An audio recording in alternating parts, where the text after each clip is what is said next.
bonjour et bienvenue. Je suis Sandrine Planck et vous écoutez Les Nouvelles Filles de la Campagne. 2 fois par mois, je vais à la rencontre de femmes qui, comme moi, ont changé de vie pour tenter l'aventure en ruralité. Ce qu'elles ont en commun ? Elles ont redoublé d'audace. Pourquoi ? Eh bien, en allant vivre à la campagne, et comme si ça n'était pas déjà un sacré défi, elles ont changé de métier, développé une nouvelle activité, un projet, une passion, voire adopté un nouveau mode de vie. Grâce à nos échanges, je vous révèle tout de leur arrivée en ruralité, de leur projet de départ, leur intention, de leur nouvelle vie qui les a transformées, de leur joie et par moments de leurs craintes. Je vous offre des témoignages motivants, rafraîchissants, qui vous feront, je l'espère, sourire, plaisir et peut-être vous donneront envie de sauter le pas ou simplement d'y réfléchir. Maintenant, je vous emmène dans ma campagne. Alors, bonjour tout le monde, bonjour Sandrine, je m'appelle Elisabeth Fontenot, j'ai 42 ans, je suis apicultrice professionnelle spécialisée en gelée royale. Ma famille est composée donc de mon compagnon Emmanuel, qui est lui-même apiculteur avec moi. Nous avons 5 enfants à 2, d'une famille recomposée. Donc moi j'ai 3 filles et lui il a un garçon et une fille. Lisa, où est-ce que tu vis ? Enfin, où est-ce que vous vivez ? Et depuis combien de temps ? Et ça ressemble à quoi là où tu vis ? Alors nous vivons à Jumillac-le-Grand, à 6 km du bourg, dans un petit lieu-dit La Trade. Nous sommes arrivés en 2020, mais nous avions acheté fin 2019. Le Covid a été pour nous une belle opportunité de venir s'installer plus rapidement. Et là où je vis, c'est une vieille ferme. Ça faisait 50 ans que ça n'avait pas été habité, donc il a fallu tout reprendre depuis zéro. Et autour, c'est quoi ? C'est des champs, c'est des forêts ? Alors, il y a des forêts, des prairies, quelques champs. Il fait bon vivre. Et avant, tu vivais sur quel territoire ? Tu étais loin d'ici ? Ça ressemblait à quoi ? Alors, je vivais dans le Marais Poitevin, dans les Deux-Sèvres. C'est complètement un tout autre paysage. Et où il y avait pas mal de champs. Et nous, on voulait vraiment faire une apiculture biologique. Donc, il nous fallait des prairies, des espaces préservés. Donc, on s'était dit qu'il fallait absolument qu'on parte de ce territoire-là. Donc, c'était soit la Corrèze, soit la Dordogne. Et on atterrit en Dordogne. Très bien. Alors, on va rentrer dans le vif du sujet et on va commencer par ce fameux changement de territoire. Donc, finalement, tu viens de répondre un peu à la question que j'allais te poser. Pourquoi ce changement de région ? Si je comprends bien, c'est par rapport à l'activité que vous aviez choisie. C'est ça ? Voilà, on voulait vraiment avoir une exploitation apicole en agriculture biologique, donc on cherchait des endroits vraiment préservés. Le Périgord vert s'y prêtait bien parce que c'était quand même pas mal humide l'été et pour le miel, c'était vraiment propice. Et il y a pas mal de petites mielées, donc pour la production de gelée royale, c'était une belle opportunité de venir s'installer en Périgord vert. D'accord, c'est pas pour la visite des châteaux, non, c'était pour ton activité. Alors, c'est que moi j'adore les châteaux. Et c'est quand même le département 1000 châteaux. Et ici, c'était bien parce que c'est quand même pas mal vallonné. Il y a des rivières. Le territoire est vraiment magnifique et on s'y sent vraiment bien ici. Tu en avais visité d'autres, des territoires ? Tu as parlé de Corrèze. Donc, vous avez quand même un peu... Oui, on a pas mal vadrouillé, en fait. Au départ, on voulait s'installer en Corrèze. Et ça sera peut-être dans une autre question. Mais on s'est formé en Corrèze. Ou dans une autre vie ? Dans une autre vie, peut-être.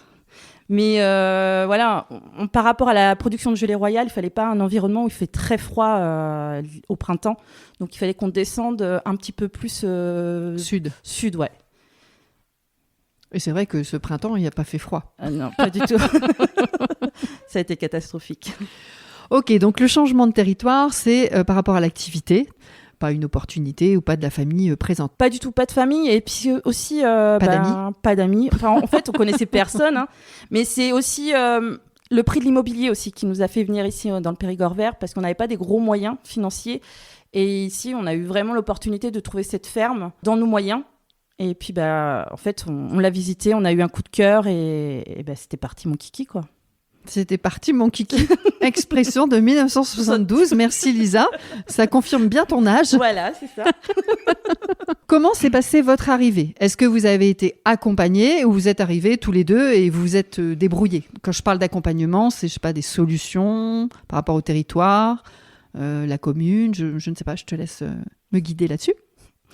Alors, il y a vraiment l'Office du tourisme de Jumillac et de Thiviers qui nous ont pas mal aidés. Les filles sont vraiment géniales, hein. Elles connaissent très très bien le territoire.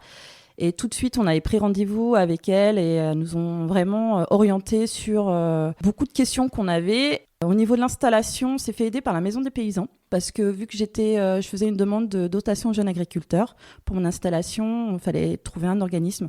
Donc c'était soit la Chambre d'agriculture ou la Maison des Paysans. Et par rapport à notre projet d'installation, la Maison des Paysans avait les valeurs avec lesquelles qu'on partageait. D'accord. Il y a le département de la Dordogne qui aide beaucoup les producteurs. Alors nous, on est en agriculture biologique, donc on a eu pas mal d'aides. Sur les investissements, on a eu jusqu'à 40% sur les investissements.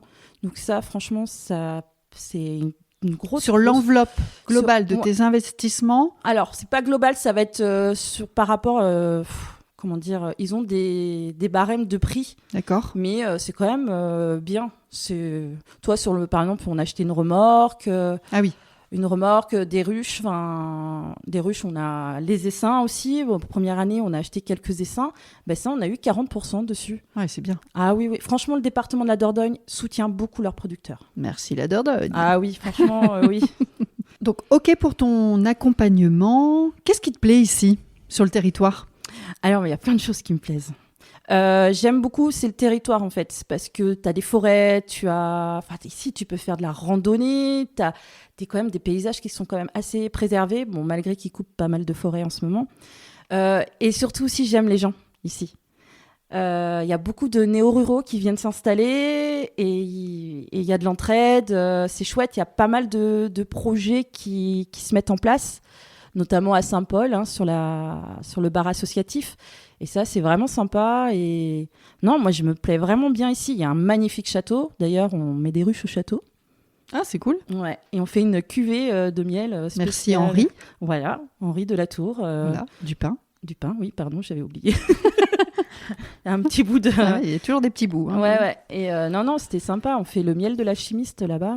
Ah oui, c'est vrai. Ouais, on presse le miel là-bas. Et il est vendu spécialement au château. Ok. Même gratuitement, tu peux faire plein d'activités. C'est vraiment pour les familles qui veulent venir en vacances, c'est vraiment sympa. Tu peux faire de la rando, il y a des géocaches. Ouais, et puis après, si tu fais même quelques kilomètres, toute la région, elle est belle. Hein. Ah oui, ouais, franchement, tu fais 1 heure, t'es à à 1 heure, t'es à Lascaux. Tu peux visiter plein de châteaux, il y a plein de grottes. Le département de la Dordogne, c'est énorme. Et moi, j'étais déjà tombée amoureuse de la Dordogne. Hein. Il y a juste... l'hiver. Il faut passer l'hiver, Lisa. Oui, c'est vrai, on oublie l'hiver, où on est en bottes et en doudoune tout l'hiver, l'humidité, c'est terrible. En combinaison de ski, et là, il n'y a plus de château ouvert. Là, hein, c'est combinaison de ski plus tiré. Hein. Et ta barque pour te déplacer quand même. Là, tu vends du rêve. Voilà. Ça marche. Est-ce qu'il y a des choses plus compliquées sur le territoire selon toi, ou du moins à repenser ? Alors, sur le territoire, ce qui est compliqué, c'est qu'on est très loin, nous à Jumillac, on est très loin des grandes villes. Donc on est à peu près à un petit peu moins d'1 heure de Limoges et 3/4 d'heure, 50 minutes de Périgueux. Ouais, on est vraiment au milieu. Hein. Ouais, vraiment. Et dès que tu veux du matériel d'outillage, faut que tu ailles dans les grandes villes. Bon, tu as Saint-Thierry et La Perche qui est pas très loin, qui a une demi-heure, on va dire. Ouais, grosso modo, 20 minutes, ouais. Ça dépend d'où tu es de Jumillac. Oui, c'est vrai. Mais voilà, ça c'est embêtant, c'est que tu dois prendre toujours ta voiture. Ça, c'est un peu les travers de la campagne, hein, malgré tout. Ok, donc ce serait la seule chose qui te semble compliquée, c'est un peu les distances. Désert médical aussi. Ah oui, c'est vrai. Ouais, ça c'est compliqué pour trouver un dentiste, un médecin, un ophtalmo, voilà. Ça, le désert médical, c'est quand même très compliqué. S'il y a des médecins qui veulent venir s'installer, des dentistes et tout, oui, il fait bon vivre ici, à part l'hiver, mais il fait bon vivre. Donc ce changement de territoire s'est amorcé en même temps que le changement de job, de travail, on est bien d'accord ? Oui, c'est ça. Quoi, tout d'un coup, tu deviens apicultrice professionnelle, et d'ailleurs, qu'est-ce que tu faisais avant ? Raconte-moi un peu l'histoire. Alors moi, j'ai un parcours multiple. Voilà, j'ai commencé dans l'animation, toute jeune. J'avais 16 ans, entre 16 ans et 18 ans. À 20 ans, je suis rentrée dans la police nationale. J'ai fait 5 ans comme adjointe de sécurité. Donc, c'était les emplois jeunes. Donc, j'étais sur le terrain. Après, donc, j'ai arrêté et je suis partie comme ambulancière parce que mon ex-mari était co-gérant d'une société d'ambulance. Donc, j'ai fait ça. J'ai passé après ma capacité pour être taxi. Et c'est là que j'ai fait un burn-out. Donc, je voulais faire un gros changement de vie parce que j'étais vraiment pas bien dans mes baskets. J'ai eu ma 3e fille, donc j'ai pris un congé parental. Et durant ce congé parental, j'ai un ami qui était apiculteur amateur. Il m'a dit, viens, on a besoin de quelqu'un pour faire une récolte au ruche-école. Bon, j'y suis allée, parce que moi j'aime bien les nouvelles expériences. Au début, c'était un coup de main. Ah oui, complètement. Et là, c'est une belle histoire. C'est une révélation. Sortez vos mouchoirs. Ah oui. Ça a été une révélation quand je me suis retrouvée au milieu des abeilles. J'avais l'impression d'être au milieu de l'univers. Ça a été une révélation. Enfin, il y a des choses comme ça qui arrivent dans notre vie et on se dit... T'avais pas peur des abeilles avant ? Non, pas du tout. C'est un monde qui m'attirait, mais j'avais jamais été en contact direct des abeilles. Et là, mais ça a été une révélation. Et quand j'en ai parlé à mon ami qui était apiculteur, il me dit, c'est ça ton métier en fait. Tu sais que on peut être pro. Ah bon ? Parce que pour moi, l'apiculture, c'était que de l'amateurisme en fait. Ouais. Et voilà. Et moi, je pensais l'inverse, tu vois. Je pensais qu'on pouvait pas être apiculteur, apicultrice amateur, mais qu'il y avait que des pros. En fait, on est très très peu de pros. On est sur toute la production de miel en France, on n'est que moins de 5% de professionnels. Autrement, c'est soit des pluriactifs ou soit des amateurs qui produisent le miel. Des comment ? Pluriactifs. Donc ça veut dire que c'est des gens qui ont un métier et qui ont des ruches à côté. D'accord. Pour être professionnel, il faut au moins avoir un minimum 200 ruches. 200 ruches pour être considéré comme professionnel. Ouais. D'accord. Et puis il y a toute une démarche administrative au niveau de la MSA et tout ça. Parce qu'avant 200 ruches à la MSA, tu es cotisant solidaire. MSA, ça veut dire quoi ? Je crois que c'est Mutuelle Solidarité Agricole. Je te fais confiance. Je crois que c'est ça, à vérifier. Mais 200 ruches, c'est quand même déjà costaud, non ? Ouais. Sauf en gelée royale où tu peux démarrer avec moins de colonies. Parce que c'est une production qui a moins d'investissement au niveau des ruches. Enfin, des abeilles, en fait. Mais en fait, tu deviens professionnel parce que tu as tout un quota d'heures. Toi, c'est vraiment calculé en nombre d'heures, en nombre de colonies. Ils ont tout un calcul. Mais bon, toi, nous, aujourd'hui, on a 250 ruches. À vous deux. À nous deux. Et on va monter normalement à 350 ruches parce que c'est de l'élevage, on a pas mal de pertes en bio. Ah oui, ça, c'est un détail important. Donc, on peut être apiculteur, apicultrice bio et non bio. Et non bio conventionnel, oui. C'est quoi la petite différence, s'il te plaît ? Déjà, c'est toute ton installation, c'est ce que tu mets dans les ruches. Les colonies, c'est des êtres vivants, donc elles peuvent tomber malades. Elles ont des virus, elles ont le petit varroa, c'est un acarien, donc tout ça, il faut traiter pour pas perdre tes colonies. Ouais. Après, c'est le moyen de production, donc on n'est pas sur de l'intensif. Et après, c'est l'environnement. Donc tous nos ruchers, par exemple, sont préservés. Sont certifiés par EcoCert. C'est un label ? C'est une certification. Ils se déplacent, ils regardent, ils géocalisent ton rucher. Il faut que sur 3 km autour de tes colonies, il faut que tu aies moins de 50% de culture. Ah oui, voilà. Ça rigole pas. Ah non, ça rigole pas. Et puis, tous tes entrants, parce que ton sucre, parce que tu es obligé quand même, les essaims, de les nourrir, parce qu'elles sont toutes petites, elles ne peuvent pas aller chercher du nectar comme ça, elles sont pas assez. Donc on leur fait un sirop de sucre et tout ça, il faut que ça soit bio. En fait, tout ce que tu mets à l'intérieur de ta ruche, il faut que ça soit certifié bio. Bio, parce que ton compagnon et toi, vous aviez cette volonté, Ah oui, complètement, parce que en conventionnel, en fait, tu mets des produits chimiques. Ah ouais. Et ça, c'est pas très... Non. Ça se retrouve forcément dans la cire et dans le miel. Il y en a encore beaucoup aujourd'hui ? En conventionnel, oui. Mais après, tu as beaucoup d'amateurs aussi qui sont en conventionnel. Parce que dans les 5% de professionnels, tu as une partie en bio et une partie non bio. Voilà. Tu sais combien ça représente la partie bio ? Pas du tout, j'ai pas regardé. Va falloir que tu trouves. Ouais. J'ai pas regardé, mais on n'est pas si nombreux que ça. Parce que c'est quand même une apiculture qui est compliquée en biologique. Tu t'es rajouté une difficulté supplémentaire. Ouais, on est à plus de 30% de pertes chaque année en bio. C'est un chiffre normal, entre guillemets ? Oui, il y a des études avec... il y a des organismes, c'est la DANA, ça doit être l'Association du développement de l'apiculture de Nouvelle-Aquitaine, et ils font des études. Et en apiculture, agriculture biologique, on est à plus de 30% de pertes, et nous, cette année, on était à plus de 50%. On a perdu la moitié de notre cheptel. Parce que j'ai l'impression que le printemps n'a pas été bon pour vous, c'est ça ? Oui, le printemps a été très humide, il a fait très froid.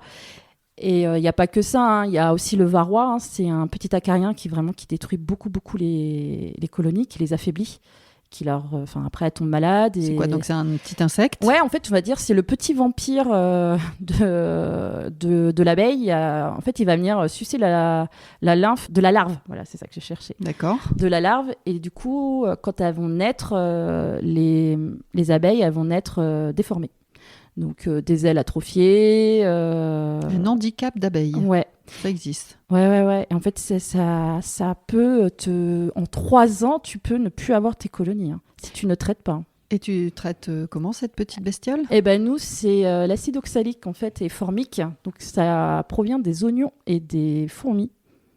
Voilà, c'est ce qui est autorisé en agriculture biologique. Ça tombe bien, je sais pas si tu as vu tout à l'heure, j'avais une colonie de fourmis là dans mon jardin. Si tu veux les récupérer, ça m'intéresse. Mais en fait, elles sont souvent dans les ruches. Les fourmis, elles vont cohabiter avec les abeilles. D'accord. Ouais. C'est très une espèce de colocation. Voilà, mais bon, à chaque fois, t'en as plein les mains des fourmis. Mais c'est pas toutes, hein. Mais ouais, elles arrivent à être en coloc. D'accord, ok. Donc, si je reprends le début de ma question, tu nous as parlé de ton ancien métier, ça te plaisait plus, un copain t'emmène pour travailler avec lui dans ses ruches amateurs, révélation. Finalement, c'est toi la reine des abeilles. Ouais, en fait, avec l'ami qui était un ancien professionnel, je suis partie avec lui faire des récoltes à 2 sur ses ruches, dehors du rucher école. Et là, il m'a dit, mais t'es complètement capable physiquement de pouvoir travailler en tant qu'apicultrice. Et c'est là qu'il m'a parlé qu'il existait une formation, un BPREA spécialement spécialisé en apiculture, qui était dans le département d'à côté. Je reviens sur ce que tu as dit. Il t'a dit, tu es physiquement capable. Enfin, oui. C'est un métier physique. Oui, c'est un métier très physique. Hein. C'est comme des hausses de miel. C'est pour ça que nous, en fait, on travaille en petit format. Parce qu'une ruche, on va dire standard, c'est 10 cadres. Les hausses pleines de miel, c'est 20 kilos. Hein. C'est quoi les hausses? Alors, les hausses, on va dire, c'est le grenier des abeilles. Donc, tu as on va dire le corps, c'est la maison des abeilles. Donc c'est ce qu'on appellerait la ruche. Voilà. Mais au-dessus du corps, tu as la hausse. C'est là où on va récolter le miel. D'accord. Voilà. On prend jamais le miel dans leur maison. Ça, c'est leur réserve. Oh. Mais on prend que le surplus. D'accord. Quand il n'y a pas, il n'y a pas. Ok. Voilà. Et ça, c'est très très lourd. Ça peut faire 20-25 kilos. Ah ouais. Et nous, on travaille en petit format. Déjà, ça fait 10-15 kilos. Hein, d'accord. Une petite haussette. Ok. Donc physiquement, il faut être costaud. Ouais. Il faut avoir des bras. Il faut avoir quand même un sacré mental. Parce que c'est pas que récolter du miel. Hein. Nous, on est producteurs de gelée royale. Donc, c'est quand même une activité technique qui est très chronophage sur du mois d'avril au mois d'août. Et puis, il faut compter qu'il y a tout l'élevage à côté. Donc, tu dois créer des essaims, tu dois faire greffer pour faire des nouvelles reines. Tout ça, c'est de l'élevage, quoi. Et c'est des journées à rallonge. En fait, il y a plusieurs métiers dans ton métier. Voilà, c'est ça. Et c'est ce qui me plaisait. Est-ce que tu peux, en quelques mots, me donner la différence un petit peu ou l'utilité entre le miel et la gelée royale ? Le miel, en fait, ça provient des fleurs. Donc, c'est du pollen et du nectar. Et la gelée royale, c'est l'hormone des jeunes abeilles. En fait, c'est le lait. D'accord. On pourrait dire le lait d'abeille. Okay. C'est la nourriture de la reine et des très, très jeunes larves. Et ça a que des vertus, ça, non ? Ah oui, en plus, il y a encore des études. Hein. C'est un antifatigue, un régénérant cellulaire. Non, c'est vraiment une production qui est très peu connue et qui a énormément de vertus. Et c'est pour ça que c'est très cher aussi par rapport aux consommateurs, parce que ça se récolte en grammes. Oui. Voilà. C'est rare. Et c'est rare. Ouais. Et par contre, on est embêté avec la gelée royale d'importation des chinoises, qui est très peu chère. J'imagine. Ouais. C'est pour ça qu'on discute, faut toujours en parler. Beaucoup de pédagogie. Ouais, c'est notre métier aussi, ça. En fait, dans ce métier de l'apiculteur, comme tu disais, il y a plein de métiers, hein, parce qu'il ne faut pas oublier que l'hiver, on fait de la commercialisation, on communique, hein, il faut quand même, c'est pour ça, d'où les réseaux sociaux, c'est très important pour nous. On a une boutique en ligne, mais ça, on en reparlera tout à l'heure. On se dit pas, on a récolté, ça y est, on a fini la saison, quoi. Non, pas du tout. En fait, les mois les plus tranquilles, ça va être janvier. Mois les plus tranquilles. Janvier, voilà, décembre. Allez, décembre. Mais bon, il y a quand même les marchés de Noël. On est sur les marchés de producteurs. Nous, c'est quand même beaucoup de ventes directes. Hein. Donc, dans ta vie, tu ne t'ennuies pas. Pas du tout. Comment a réagi ton entourage, ta famille, tes amis, avec cette décision de changement de territoire, mais surtout de job? Au départ, ils avaient quand même, ils étaient très étonnés que je parte d'un seul coup comme ça. Ils sont pas dans nos baskets, hein, donc ils peuvent pas comprendre et ils ont pas mal de peur aussi. On s'est dit, on va le faire. Mais on a eu pas mal de soutien au niveau de la famille. Après, les métiers de l'agriculture est méconnu, donc ils comprennent pas que tu peux travailler jusqu'à 14 heures par jour, les jours fériés, les week-ends. Ça peut être compliqué pour les personnes qui sont pas du tout issues de l'agriculture. Au départ, oui, ça peut faire peur, mais on a quand même été bien soutenus côté famille. Lorsque tu expliques bien le projet avec les tenants et les aboutissants et avec certainement beaucoup de passion, ça passe mieux peut-être. Puis après, de toute façon, la famille, je pense qu'elle a plus trop le choix que de te laisser partir. Ouais, c'est ça, je pense. Et puis je pense je faisais peut-être partie, toi, moi on est 5 dans la famille, hein, frères et sœurs. Je suis l'aînée. Ouais. Et ce que j'ai découvert après, par la suite, c'est que mon petit frère, quand il a vu que j'étais partie, j'ai monté mon exploitation et tout ça, lui, il a ouvert son entreprise par la suite. Parce que j'avais réussi à le faire. D'accord. Et il s'est dit, c'est possible. Ah ouais. T'as été un petit peu un déclencheur ? Ouais, complètement, ouais. Ok. Est-ce que tu aurais un conseil, par contre, à donner sur ce point du fait que des fois, l'entourage, la famille, elle n'est pas hyper raccord au départ et qu'elle te projette ses propres peurs ? T'as un conseil là-dessus ? Ouais, moi complètement. Il faut pas les écouter. En fait, carrément, tu les écoutes pas. Moi, j'avais cette image. Je savais très bien que le jugement, il serait facile. Hein. Donc, j'avais cette image on donne un grand coup de pied dans la fourmilière. Donc, tout s'éparpille. Et après, ça revient en fait. La colonie revient à son point central. Et c'est ce que je me disais. Et pendant 1 an, j'avais ça dans la tête. Et je me dis, t'inquiète pas, ça va le faire, ça va le faire, ça va le faire.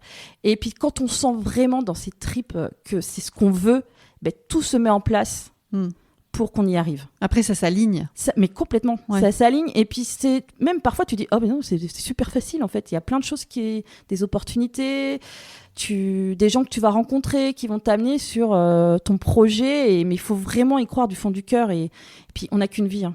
Par contre, est-ce que tu penses qu'il y a un bon moment pour passer le cap ? Parce qu'il y a peut-être plein d'hommes et de femmes qui ont envie de faire des changements de territoire comme on l'a fait toutes les deux et de changements de job comme tu l'as fait. Mais il y a peut-être un moment, à ton avis ? Quand on le sent vraiment, il faut le faire. Et c'est le premier pas en fait qui est le plus dur. Vraiment, c'est vraiment le premier pas. Hein. Et puis après, les autres y suivent. Toujours pareil. Après, ça s'aligne comme tu dis. Il faut le faire. Si on le sent vraiment plus profond, et que c'est quelque chose qui nous motive il faut mettre son focus là-dessus et puis faire abstraction de l'entourage et y aller quoi. Et même s'il y a les enfants, les choses comme ça, toi ça t'a pas trop perturbé ? C'est une bonne question parce que moi j'étais en plein divorce et j'ai fait en fait le plus grand sacrifice de ma vie.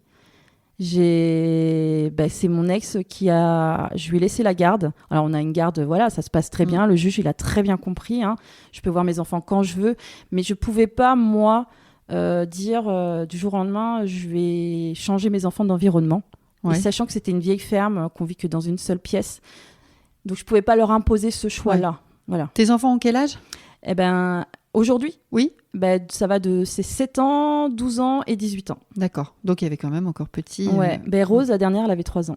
Si j'avais pas un regret, mais quelque chose qui a été le plus difficile pour moi, c'est mes enfants. C'était vraiment ce sacrifice. Et je me dis, tout grand projet a un sacrifice. Et ça a été celui de mes enfants. Donc, je devais... Enfin, vraiment, ça a été un devoir pour moi de réussir. Oui, j'allais dire... Il y a comme un moteur. Oui, un moteur supplémentaire parce que là, c'est gros ce que tu mets en jeu. Hein. Ouais. Et après, leur montrer que tout est possible et que quand tu les as, même si on travaille beaucoup, il faut essayer de passer du bon moment avec eux. Et je pense qu'après, par la suite, moi, je vois ma fille qui a 18 ans, hein, maintenant, avec le recul, elle me dit « Je suis fière de toi, maman ». C'est clair, j'imagine. Ouais, mais j'ai envie de pleurer là. Pas tout de suite, on va attendre un petit peu. Si je reviens sur ce métier, donc toi, la reine des abeilles, pour devenir apicultrice professionnelle, il y a une formation. Alors, t'es pas obligé en fait de faire la formation. Tu peux très bien avoir monté ton cheptel et je dis avec la MSA, enfin faire toutes les démarches d'installation, numéro de SIRET, nanana, nanana. Mais le BPREA en fait t'ouvre des subventions. BPREA. Alors, c'est le brevet professionnel de responsable d'exploitation agricole. Ouais, spécialisé en apiculture. Voilà, alors moi je l'ai fait dans la Vienne, à Venours. Donc on faisait quand même de la compta spéciale apiculture jusqu'à la génétique. Donc c'est très, très complet. Oui, c'est 10 mois de formation. Ah, parfait, j'allais te demander justement. C'est 10 mois de formation et des stages, plusieurs semaines de stages. Une espèce d'alternance aussi ou non? Alors en fait ta formation tu peux la faire soit en présentiel comme moi j'ai fait, ou alors en ce qu'ils appellent en FOAD, en fait, c'est... En FOAD. Ouais, alors je peux pas te dire comment ça se... c'est quelle langue, ça, FOAD. Ouais, c'est ça. Mais en fait, c'est... comment dire? À distance. Ouais. Voilà, donc tu es en stage, ou tu es chez toi aussi à monter ton exploitation, et tu as quand même des semaines de présence obligatoire au centre de formation. Donc ça, c'est ce que tu as fait, toi? Ouais, avec un diplôme professionnel, où on monte un projet sur 5 ans. Et ça, quand tu vas après demander des subventions, où tu vas demander la dotation de jeunes agriculteurs, tu as besoin... Ça crédibilise aussi peut-être un peu plus ton projet, oui, non? complètement. Et bien surtout le banquier. Ouais. Lui, il est content. Voilà, parce que quand il voit que tu as un projet sur 5 ans, avec des chiffres, bon ben voilà, il voit que tu as réfléchi, qu'il y a une visibilité qui se fait. Si on rentre dans le concret de ton métier, comment elle s'articule ta journée, ta nouvelle vie? En fait, j'ai réfléchi à cette question et il n'y a pas de journée type parce qu'on vit avec la météo. Dès le printemps, en fait, on surveille la floraison du noisetier pour voir si ça commence l'élevage, parce qu'elles ont besoin de pollen donc c'est les protéines pour pouvoir commencer à élever leurs petits. L'année d'avant, on anticipe l'année d'après, tu vois, sur le nombre de ruches, le nombre de colonies, et on va faire nos visites de printemps, voir combien ont survécu. Et après, on a un calendrier d'élevage. Il nous faut tant de colonies, nanana, ninana. Mais si tu veux, une journée type, c'est le matin, tu regardes la météo, tu regardes ce qu'on a à faire dans les ruches. Après, si tu es en production de gelée royale, on a des jours vraiment dédiés à la gelée royale. En fait, c'est... Il y a quand même des incontournables à faire dans ta journée. Oui, ouais. Mais tout dépend de l'élevage, la période aussi. De la période, ouais. Le printemps, c'est quand même une saison qui est très, très intense. D'accord. On passe de 10 à 14 heures par jour, du lundi au dimanche. Même les jours fériés. Voilà, il n'y a pas de vacances. C'est vraiment... Les abeilles, elles ne posent pas des RTT? Non. Parce qu'en plus, elles hibernent pas l'hiver. Elles hivernent. Donc, elles sont toujours en activité. Elles sont pénibles aussi. Ouais. Mais bon, on aurait peut-être dû élever des marmottes. C'est sûr. Ça doit être plus facile. Mais après, qu'est-ce que tu fais avec les marmottes? Un spectacle. Parfait. Je comprends que tes journées ne se ressemblent pas. Il y a effectivement des périodes. La saisonnalité qui joue beaucoup. Oui. Et la météo. Et la météo. Par contre, la météo, ça, c'est l'incontournable. Ah oui. Est-ce qu'elles te rendent heureuse, ces journées? Je suis épanouie dans mon métier, quand même. Parfois, j'ai l'impression que je vais mourir de fatigue. Parce que c'est quand même des journées qui sont très épuisantes. Nous, quand on bouge les ruches, c'est soit le matin de bonne heure, ou le soir tard. Ouais. Puis la chaleur, quand il fait trop chaud, on ne peut pas travailler. Enfin, dans les combinaisons, c'est vraiment pénible. Il n'y a pas la clim dans tes combinaisons? Non, mais il va peut-être falloir inventer une combinaison avec la clim. Ça pourrait être très, très sympa. Non, mais c'est vraiment un métier professionnel. C'est vraiment peu connu. C'est dur quand même. C'est vraiment un métier. Je ne pensais pas que ça serait aussi dur. Il y a peu de monde qui s'imagine à quel point déjà toutes les tâches différentes, cette saisonnalité, la météo qui est vraiment compliquée. Et j'imagine. Enfin, je pense essayer d'imaginer. Mais j'ai une amie que j'avais emmenée avec moi sur une visite de printemps comme ça. Je dis viens, on va faire 2 ruchers. Donc je l'ai emmenée. On est passé quand même une bonne heure sur le rucher et je lui avais fait porter une ruchette vide. Elle n'a pas été capable de la porter. Pourtant, il n'y avait pas d'abeilles. Et quand elle s'est assise dans la voiture, elle m'a dit, mais j'étais loin d'imaginer le travail que c'était. Elle me dit, mais je ne peux même pas faire le 2e rucher tellement que je suis fatiguée. Et en fait, c'est ça, c'est un marathon en fait. La saison, c'est un marathon. Si tu loupes un truc, t'as foiré ta saison. Tu t'attendais à ça? Aussi dur, non. D'accord. Aussi dur, non. Et en fait, vu que c'est ton métier, faut vraiment être passionné en fait. C'est une autre façon de vivre. Tu vis avec tes abeilles, tu vis avec la nature, enfin voilà, on peut dire souvent qu'on est dans notre tanière parce que on peut pas, on a très peu de vie sociale en fait en saison, hein. Très très peu. Il y a que l'hiver qu'on peut sortir un peu, voilà. Mais c'est un marathon, on peut pas se permettre de foirer un truc. Ça te rend quand même heureuse? Oui, parce que c'est un challenge.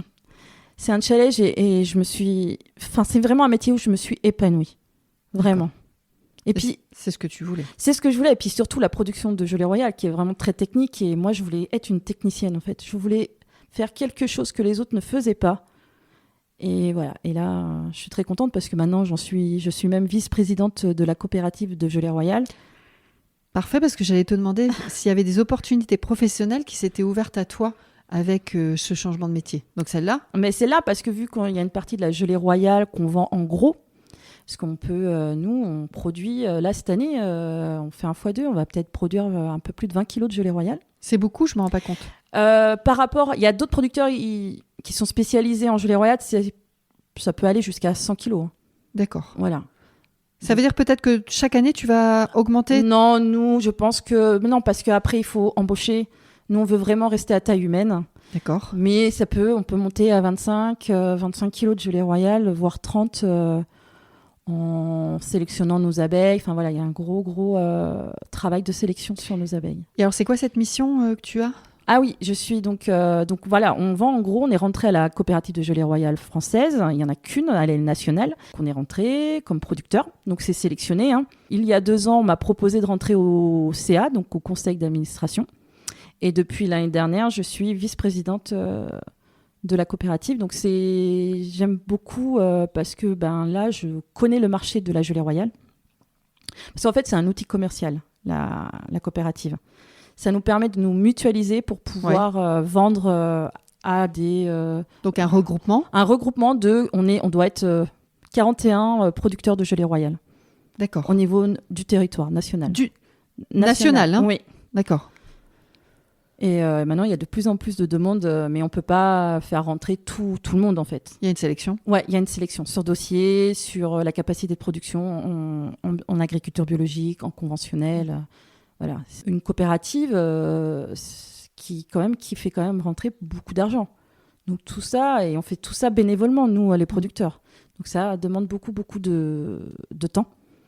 Mais c'est épanouissant parce que tu connais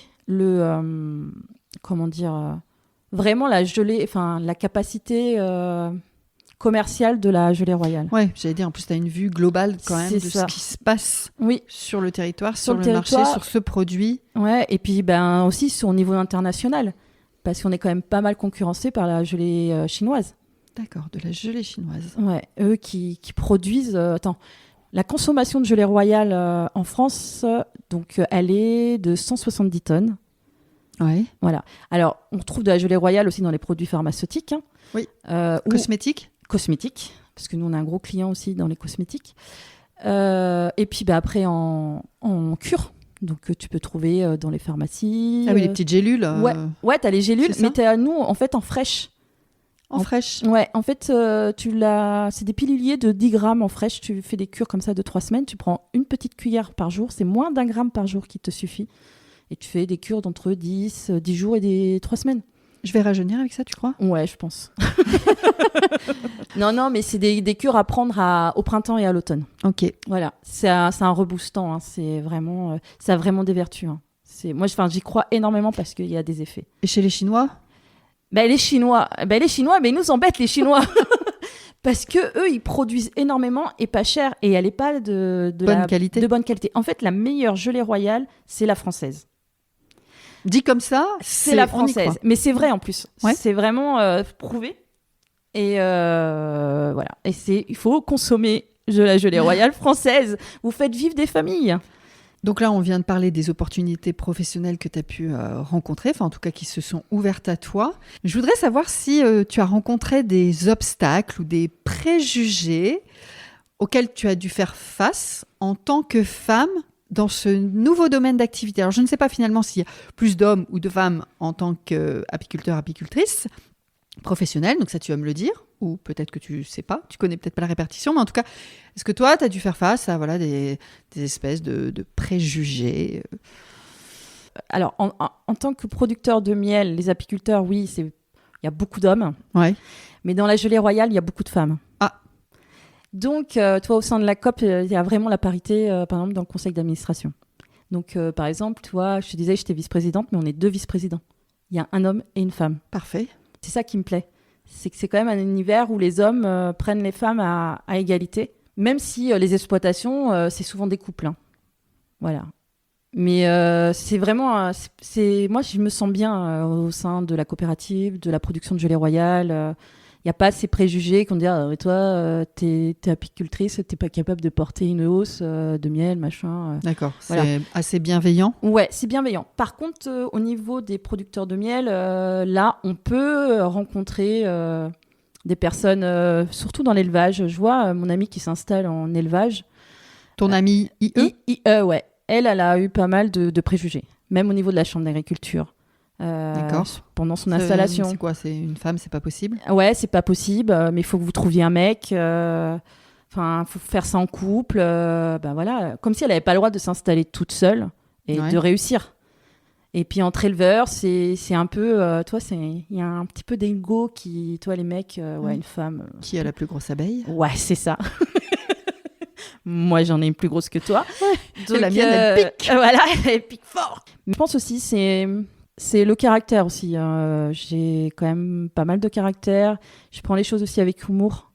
Ouais. Et ça déstabilise aussi. Ouais. Et puis, j'ai un compagnon qui est bienveillant et qui sait remettre les choses à leur place en douceur. En disant, d'ailleurs, c'est toi la boss, non? Ouais, c'est moi la boss. Je peux le dire, hein, c'est elle la boss.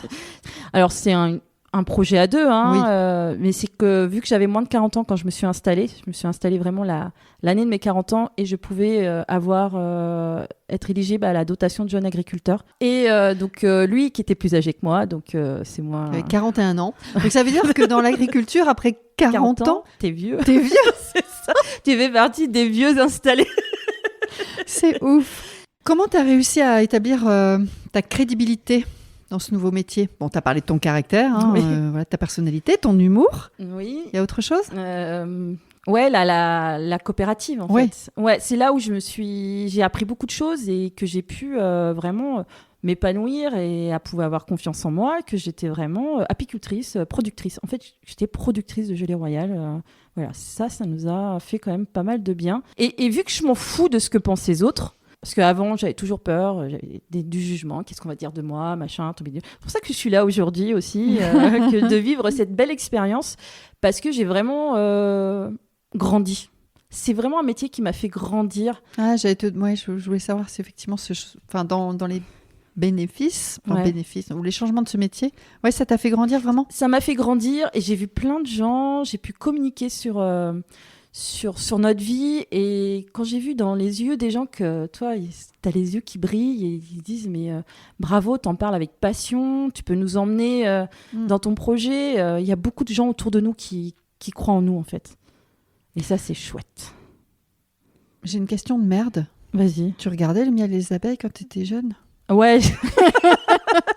Ouais, j'ai eu des petits passages comme ça d'ado. Je ne peux que penser à ça, je suis désolée. Depuis que je prépare cette conversation, j'aime bien parler de conversation, pas forcément d'interview, mais cette conversation, je pense toujours à comment on appelait ça d'ailleurs, le miel et les abeilles, mais ça avait d'abeilles production, là, je sais plus, mais... C'était nul en plus. Ah, faut pas le dire, c'était superbe. C'était du grand de la grande série. Ouais, c'était la grande série. Pour ados. Boutonneux. Ouais. Ok. On a parlé de crédibilité. Justement, ce que ça a changé en toi, tu viens de me le dire, hein, t'as grandi. Ouais, puis c'est une révélation de l'être. Hein. C'est vraiment être ce que je suis au plus profond de moi. Je suis épanouie, j'ai envie de transmettre. Voilà, quand je suis sur une animation avec les enfants, c'est chouette de pouvoir transmettre ton métier, la vie des abeilles. C'est quelque chose qui est hyper passionnant, les abeilles. Donc tu peux emmener plein de gens avec toi. C'est un univers qui est chouette. Et puis les enfants, ils aiment bien les abeilles. Puis t'as toujours, moi, je me suis fait piquer. Il y a mon papy qui s'est fait piquer par les abeilles. C'est rigolo. Il y a toujours une histoire. Ouais, c'est marrant. Est-il possible de vivre dans une région à dominante rurale et continuer à avoir un job dit urbain grâce au télétravail, par exemple, donc continuer à être connecté? Qu'est-ce que tu en penses? Mais moi, j'en suis complètement convaincue, parce que tu peux avoir un job en télétravail et adorer vivre à la campagne parce que la ville, ça te plaît pas. Et je trouve que ces moyens-là, maintenant, aujourd'hui, c'est quand même une certaine liberté de pouvoir avoir un bon revenu et de vivre à la campagne. Et est-ce que tu penses que les deux pourraient se rejoindre? Est-ce que justement cette digitalisation, nos métiers, d'être connectés, ne pourrait pas faire le lien entre ce milieu, cet univers urbain et la ruralité? Est-ce qu'il n'y a pas un pont à un moment donné? Est-ce que ça te semble cohérent? Si, il y a un pont. Si, moi, j'en suis convaincue, parce que c'est les préjugés, c'est l'ignorance, en fait.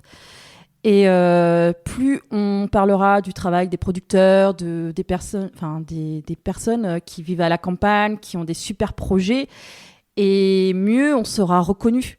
Parce que moi, je trouve que dans l'agriculture, il y a beaucoup de préjugés, oui. Et l'État ne nous met pas en valeur. Les oubliés. On est les oubliés, ouais. Et pourtant, on nourrit la France. Puis on a cette image un peu vraiment... moche l'agriculteur, c'est un paysan. Moi, je suis fière aujourd'hui de dire que moi, je suis une paysanne, que j'aime vivre avec la nature, je vis avec mes abeilles, j'ai une communication avec les éléments qui est vraiment propre à moi et qui est hyper enrichissante. Moi, je me sens riche ici. Mais, et tout ça ne t'empêche pas de continuer à être quand même connecté. Par exemple, dans ton travail, tu utilises, il me semble que tu as un site web, on peut acheter. J'ai une boutique en ligne. Tu as une boutique en ligne, c'est ça le bon terme? Je suis sur TikTok, Facebook. Nous, vu qu'on produit, en fait, on récolte par rucher. Donc, on fait des miels de cru. Chaque rucher a, sur les pots de miel, on a des QR codes. Ah, c'est cool. Donc, tu flashes et tu vas sur le blog du rucher. Donc, tu vois l'environnement, tu vois les abeilles. Comme ça, le consommateur, quand il me prend une cuillère de miel, il voit l'environnement des abeilles. Et on ne va pas géocaliser nos ruchers pour ne pas se faire voler nos ruches. Et tu m'avais dit aussi vivre avec son temps? Oui, c'est hyper important. Il faut vivre avec son temps. Il faut pas tu peux dire, voilà, je vais tout quitter, vivre à la campagne, mais il faut vivre avec son temps. Tu as besoin quand même de communication. Donc, tu as ton téléphone. Nous, on a des smartphones, on a des ordinateurs. Bon, on n'a pas de télé. D'ailleurs, ce matin, je vous rassure, elle n'est pas venue en calèche. Non. Elle est venue en voiture. Peut-être qu'à force, on viendra peut-être en poney si on n'a plus d'essence.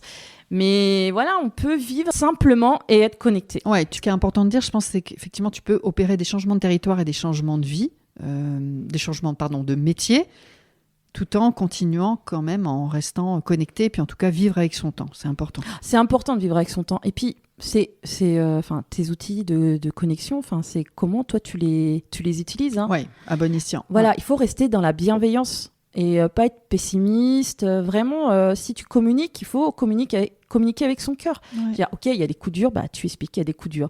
Mais il y a des belles choses qui arrivent aussi. Ouais. Et à plus grande ouverture. Et ça, c'est important. Ok. On arrive à la fin de notre conversation, ou presque. Quel est le meilleur conseil qu'on t'a pas donné et que tu voudrais partager aujourd'hui aux hommes et aux femmes qui auront envie de sauter le pas?